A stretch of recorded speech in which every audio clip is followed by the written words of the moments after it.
welcome to Goddess 1207, and it's time for Mother's Day. So I thought we would do a special Mother's Day tag.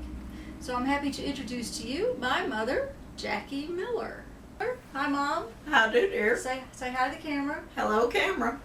And it seems to me that you've been my mother, well, probably my whole life. I believe that's true. Yes, well, I'm glad that you are participating in my little Mother's Day tag. So I have a few questions. Okay. You can just be totally honest. All right, if I can. Okay. All right. Let's see. First, let's talk about your mother and any kind of beauty routine that you might remember that she did or anything. Well, I think when she was a young girl, long hair was the in thing. Yes. And those girls who cut their hair were frowned upon. And one time when she was a teacher, she happened to get lice, one of those miserable things teachers get from kids, and in the process of trying to do something with her hair, she decided to cut it off. And so she got what was called a bob, which was a very short haircut. Do you know what year that might have been? That year must have been about 1920, around 1920. Okay, so she was ahead of her time with the bob. Yes, and her father was chagrined at the fact that she cut her hair and said that only women of the street cut their hair. So Didn't she put some kind of terrible chemical on it to kill the lice? yeah, I believe it was something like kerosene. Good Something beauty wonderfully product. fragrant. Yes, a natural natural. chemical, yes. As to what her makeup was, I don't believe that nice ladies in the 20s, early 20s, used a lot of eye makeup. I think maybe only on the movie screen did you see the fancy eyes. So she wouldn't be able to get in your closet and get out all your eyeshadow. But as I recall, she wore kind of red lipstick, and I don't know what else she may have put on her Did face. she have little skinny eyebrows? Not that I recall, no. Okay. But she had really black hair, and she was really kind of pretty. Yeah. Yes. And so when you were a kid, what kind of beauty products did you know about when you were, before you were wearing anything? Before I was Say. wearing anything, Yeah. My aunt, who was my dad's sister, lived with us, and she was in her early 20s. And she was a firm believer in Heinz honey and almond cream. I don't know whether they still make that stuff anymore or not. Honey and almond cream. Honey and almond cream.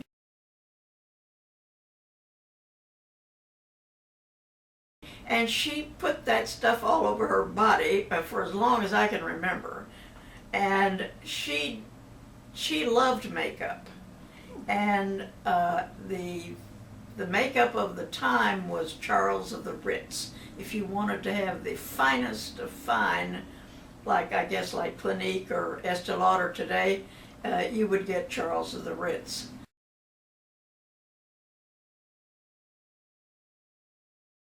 And they blended powder. And so she spent her work money on makeup, and she looked very nice. I don't recall her doing much with her eyes, but I think she had heavy eyebrows. I do recall that. Did she cut her hair in a bob? She had short hair, yes she did. But this was then after I was born, and I was born in 25, and this could have been around 1929 and 30s when she moved in with us. And at that time, I guess you could do anything you wanted to with your hair. She was single and dating? She was single, and she'd been married and divorced. And what a heathen woman. Yes, a heathen woman. And she didn't have any money, so she moved in with us and got a job at the bank. And she did date, and she had a boyfriend who had a car with a rumble seat. Now, if you've ever ridden in a car with a rumble seat, that's like riding in the trunk with the trunk open. And my little friend Wanda next door and I used to love to go on dates, her dates. We'd climb in the car in the rumble seat and go along. Cool. And so her brother took care of her. Well, by that time she was earning enough money to. She moved in with him. She moved in with us. And he got her a job. He got her a job, and I don't know whether she ever paid any money to live with us or not. I really don't know. Would you call her a flapper? She was too old to be really a flapper? She was kind of too old to be a flapper, but, you know, I wasn't aware of her dates except on weekends when I know somebody would come pick her up. Yeah. Doot, doot. Okay, so let's move forward to when you would be getting ready for dates. Well, when I'm getting ready for dates? Yeah, you had dates. Must have been one. Yes, yeah, right. Getting ready for dates. Yeah, when you were a teenager, perhaps. I don't recall that I used very much in the way of makeup. I think, you know, I don't believe I even used anything like a foundation until I got to college. Did you wear your sweater backwards, buttoned Yes, up the back? I did do that, and I wore shirts backwards. Oh.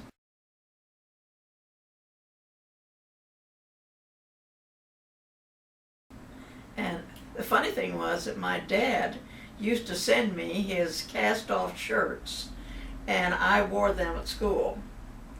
And he sent me his cast-off pajamas, which were really, really the thing, to sleep in men's pajamas. Huh. Very stylish. And so when you were in college, this was what years would it be? I went to college in the fall of 1942, and I think my makeup consisted of some lipstick, and I probably had some kind of liquid foundation, and that's probably all that I can recall. I had some nail polish. It was really in to have your lipstick match your nail polish, and Revlon was in business back then. They had one called Fire and Ice, and it was so purple that I don't know that anybody would want to wear it today, but it was the in color. I'll have to see if they still make it. In color. Yeah. Yes. Fire and Ice. Yes. And so there was a shortage of any number of things. There was a great shortage of hose. Mm-hmm. And why, I've wondered why they called them hose. No, that's a good question. I don't have a big idea. But the kind of hose we wore were silk. And during World War II, the silk all went to parachutes, so that it was very difficult to have any hose. Hose were just hard to come by. And if you had some, you kept them in a mayonnaise jar, and you keep them in the refrigerator. I don't know why, but you were very cautious with your hose. Okay. And in order to You had a big seam up the back, right? yes, they all had seams. To compensate for that, we started putting our foundation on our legs, and this would be a little browner, and it would look like we had on hose.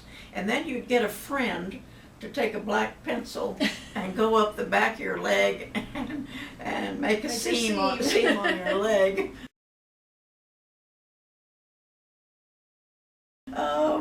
And then you were all dressed up. Wouldn't it smudge if you sat down, or? You know, I don't It didn't matter. think anybody ever thought about it. We just did what we could. But the way we did hair then was, I mean, for fun, was carbon paper. Now, when I was in college, we had a red-haired girl, and she had the most gorgeous red hair, and she used black carbon paper all over her hair, and nobody recognized her because she had changed her hair color.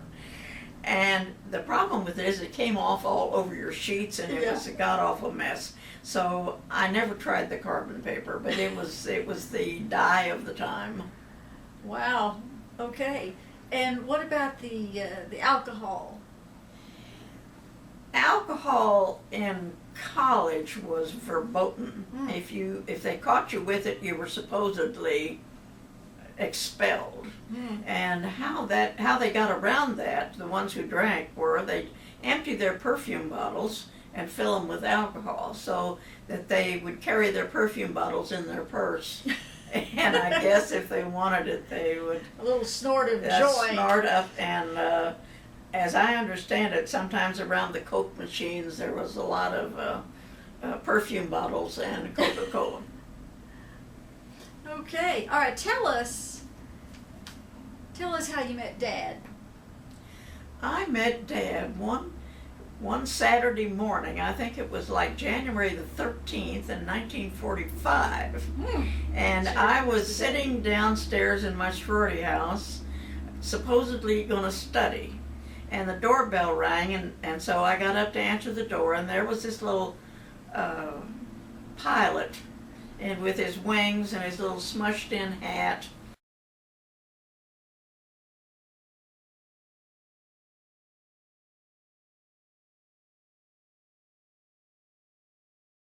And he said, "I'm a KA from Southwestern and I'm looking for a date." And I looked at him and said to myself, that's the man I'm going to marry. And then I laughed and said, my goodness, I don't even know the person's name. But so it was kind of the standing joke. So I invited him in, and I got him a date with one of my sorority sisters, and I think he went with one other one.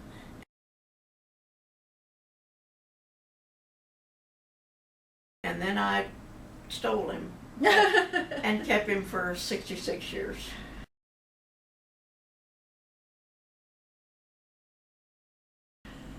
So you just knew when you opened the door. I knew when I opened the door. It was a very strange feeling. It took a while to convince him of that, though, didn't it? Yes, I had to work my wiles on him. Yeah.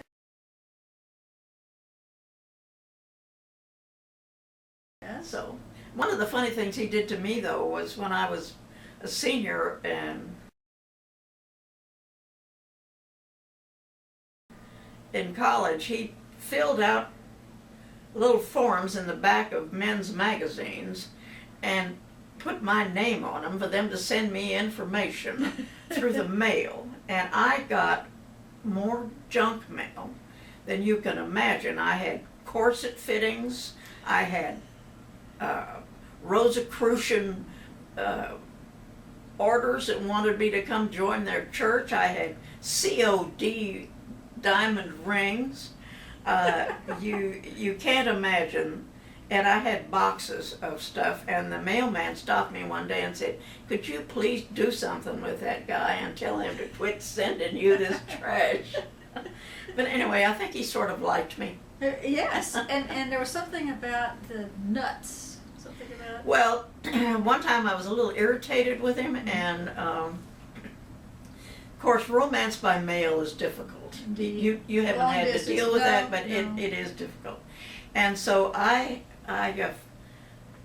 got a bunch of pecans and peeled them all and put them in a jar and mailed them to him and said, "Nuts to you." Well, how did you communicate with him?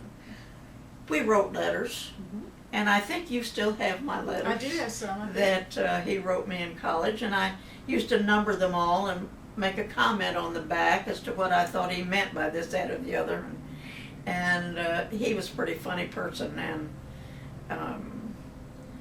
I'm happy to have those letters. So you didn't have any email or... No, he had no email. Twitter. And a telephone call was, well, there was one telephone in the sorority house. And if you got a phone call, that was important. I don't know that phone calls now are important to anybody. And he would call me occasionally from Texas when he was out of the service and say that he was going to marry me after all. Well, eventually he did ask you to marry him. Yeah, well, You were legitimately he married. more or less said yes. Well, isn't there something about the shirt? The shirt. That you said no. First he asked you. And Oh, you said no. one time he asked me to marry him, and I said I couldn't because my mother wouldn't let me. And I had about a semester to go in school, and so it was over the summer, and I thought to myself, maybe I will take him up on that offer. So I wrote him a letter and said, okay, I will marry you. And he wrote me back and said, "Dear John, I don't I can't follow through with that because I don't have a clean shirt. So that was a no. Yes, yes, but eventually you got on the train. Eventually I got on the train. I came to Shreveport on a spring break with several other of my sorority sisters, and he came from Dallas on the train. He came in a car, and his car broke down about as far away as Longview, and he had to catch the train in. And so I met him at the train station, and when he left, he told me he loved me, which was the first time he'd ever told me this. And so I really kind of wanted to stay on the train. Yes, yes. But I was good. I went back to school and graduated. Made your mother proud. Okay, so now let's talk about any beauty advice you might have to, let's say, Evelyn. She's your great granddaughter, and she's almost 3. You have any beauty advice for her? You know, I hope the beauty doesn't come back where you have a tan face and a white neck. Mm-hmm. I hope that doesn't return. It seems to me that girls nowadays wear less makeup in the way of being flashy. I mean, it's not a gaudy. They all want to be natural, and they take all kind of trouble to be very natural in their makeup. Yep. And I hope that stays that way because I think it's a better look. Mm-hmm. So I think you look good. Oh, well, you would say that, wouldn't you? Yeah, I would say that. Okay, well, happy Mother's Day. Thank you very much. I've been glad to be your mother. I've been glad to be my mother. And I would just say, if you have a mother or an aunt or a friend or somebody, to sit them down and see what you can learn about beauty. And thanks for watching. That was perfect. That was one shot through.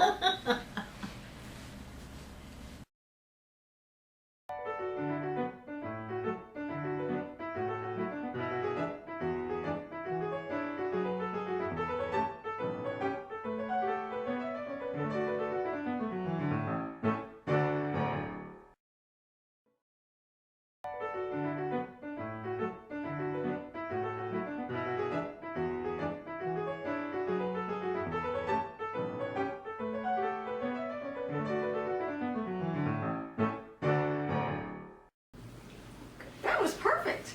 That was one shot through.